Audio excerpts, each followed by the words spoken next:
Hey everyone, and welcome to this explainer. Today, we're completely demystifying the 2026 HVAC landscape. Honestly, you can just forget everything you thought you knew about air conditioning. The old days of just flipping through a catalog and pointing at the biggest, loudest metal box, yeah, those days are well and truly over. We're going to take those dry, boring engineering specs and transform them into a really empowering, strategic buying framework for you. By the time we wrap up here, you'll be looking at your home's thermal environment through the eyes of an engineer. Okay, let's dive into this. Tell me something, do you still buy an AC based purely on the square footage of your house? Because if you do, you might be walking straight into a very expensive trap. It's time we completely shatter what industry insiders call the 3-ton myth. A 3-ton AC doesn't literally weigh 3 tons, right? It just means it removes 36,000 BTUs of heat per hour. Historically, contractors would use these really simple rules of thumb based on your floor space, but in 2026, those archaic estimates are totally obsolete. Using square footage alone practically guarantees you are going to buy the wrong equipment. All right, so here's our roadmap for today. We'll start with the science of sizing. Then we'll get into next-gen tech and efficiency. Third is AI and air quality. Fourth, we'll break down the global brand matrix. And finally, we'll wrap up with expert installation and insider tips. Okay, let's jump straight into Section 1, the science of sizing. Precision sizing in 2026? It's basically like getting a custom-tailored suit. It demands exact measurements. The ACCA Manual J algorithm is what the pros use, and it calculates two very different things.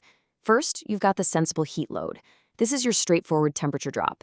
It looks at the solar gain coming through your low E windows, the thermal resistance, or R values of your walls and your roof exposure. But then there's the latent heat load.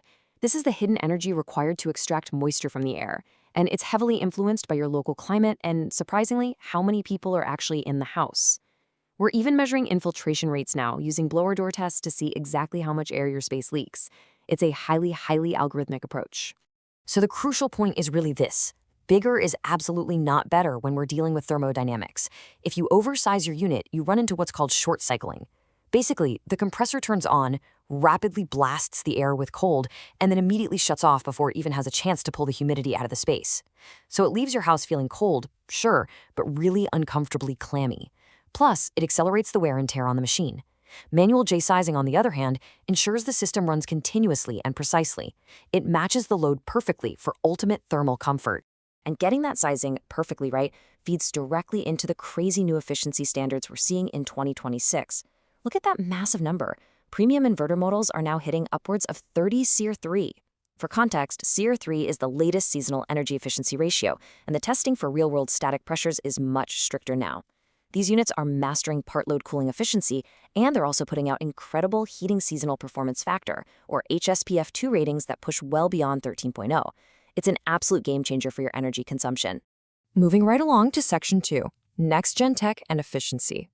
We are officially living in the era of the inverter revolution. Picture the variable speed inverter compressor like a biological heart. It's constantly modulating its beat to match the exact thermal load of your house, so it doesn't waste a single ounce of energy. It completely eliminates those loud, clunky, binary on and off cycles of the past.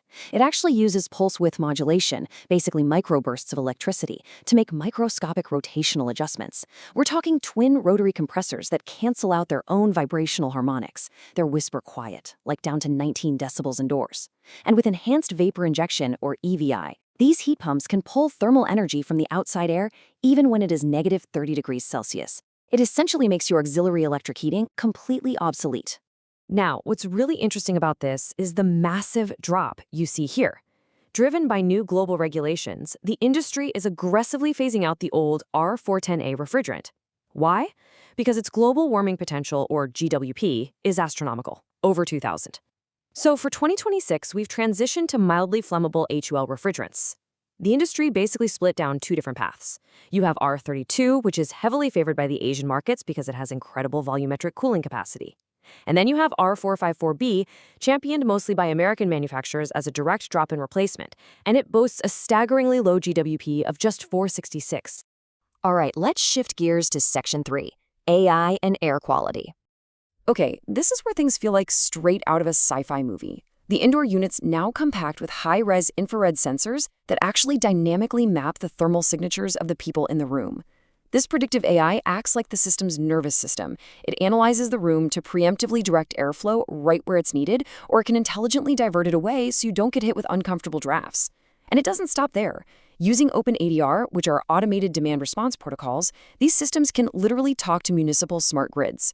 They suddenly reduce power draw during peak stress times on the grid, meaning you passively earn utility rebates without ever feeling a drop in your own comfort. On top of that, post-pandemic engineering has pushed indoor air quality, or IAQ, to absolutely clinical levels. Those standard MERV 8 filters used to buy at the hardware store, totally obsolete in high-end units today. The flagship systems now feature active bipolar ionization.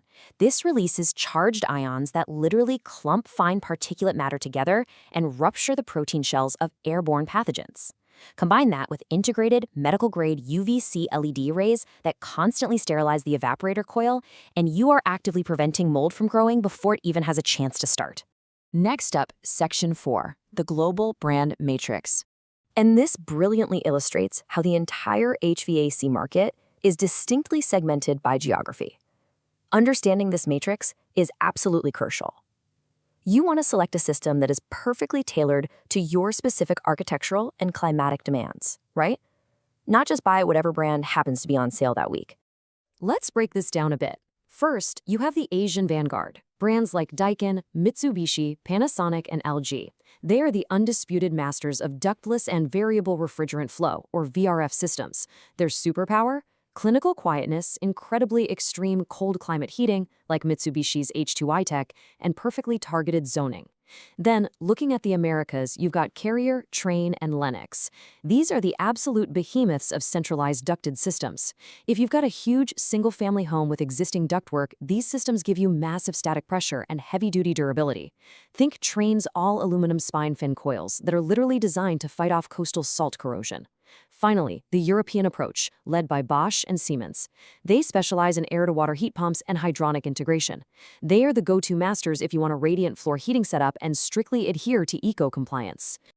Finally, we arrive at Section 5, expert installation and insider tips. Listen, this is a massive insider secret. The most expensive, advanced 2026 AC unit in the world will fail prematurely if the installation is botched. Modern compressors use these synthetic POE and PVE oils, and they're highly hygroscopic, meaning they suck up moisture like a sponge. Your technicians absolutely must execute the vacuum protocol flawlessly. They have to purge the lines with dry nitrogen while brazing to stop internal oxidation. Then they must pull a deep 500-micron vacuum before releasing the refrigerant. If they skip this, leftover moisture mixes with that oil and creates highly corrosive hydrofluoric acid. And yes, it will literally destroy your compressor's windings from the inside out. Let's rapid fire through a few more high-stakes traps to avoid, because these hit right at your wallet and your comfort. First, the static pressure trap. Slapping a high-efficiency MERV 13 filter into a system without correctly sized ductwork is going to suffocate your blower motor. Second, acoustic profiling. Make sure your indoor bedroom units are rated below 22 decibels on low speed, and keep the outdoor units below 55 decibels to make sure you comply with the new urban noise ordinances. Third, corrosion protection. If you live within 50 miles of an ocean, you absolutely must demand specialized blue or goldfin hydrophilic coatings. Otherwise, salt-accelerated galvanic corrosion will eat your system alive. And finally, read the warranty fine print. Make sure it actually covers the cost of that new R-32 or R-454B replacement gas if there's a leak. And make sure you register your unit within 60 days to avoid those annoying manufacturer loopholes. So to bring this all together, our source text hits the nail on the head with this quote. The acquisition of an air conditioning system in 2026 is an investment in a complex thermodynamic apparatus. The days of just arbitrarily picking a brand and guessing the tonnage, they're gone. You are engineering a holistic indoor environmental experience here. This decision dictates your energy bills, your air quality, and your acoustic comfort for the next 10 to 15 years. So as you gear up for your next purchase, I'll leave you with this question. Are you simply going to replace an old appliance, or will you step up and actually engineer the perfect thermal ecosystem for your home? Armed with this rigorous new framework, I think you're ready to make that choice with absolute confidence. Thanks for joining me on this explainer, and I'll see you next time.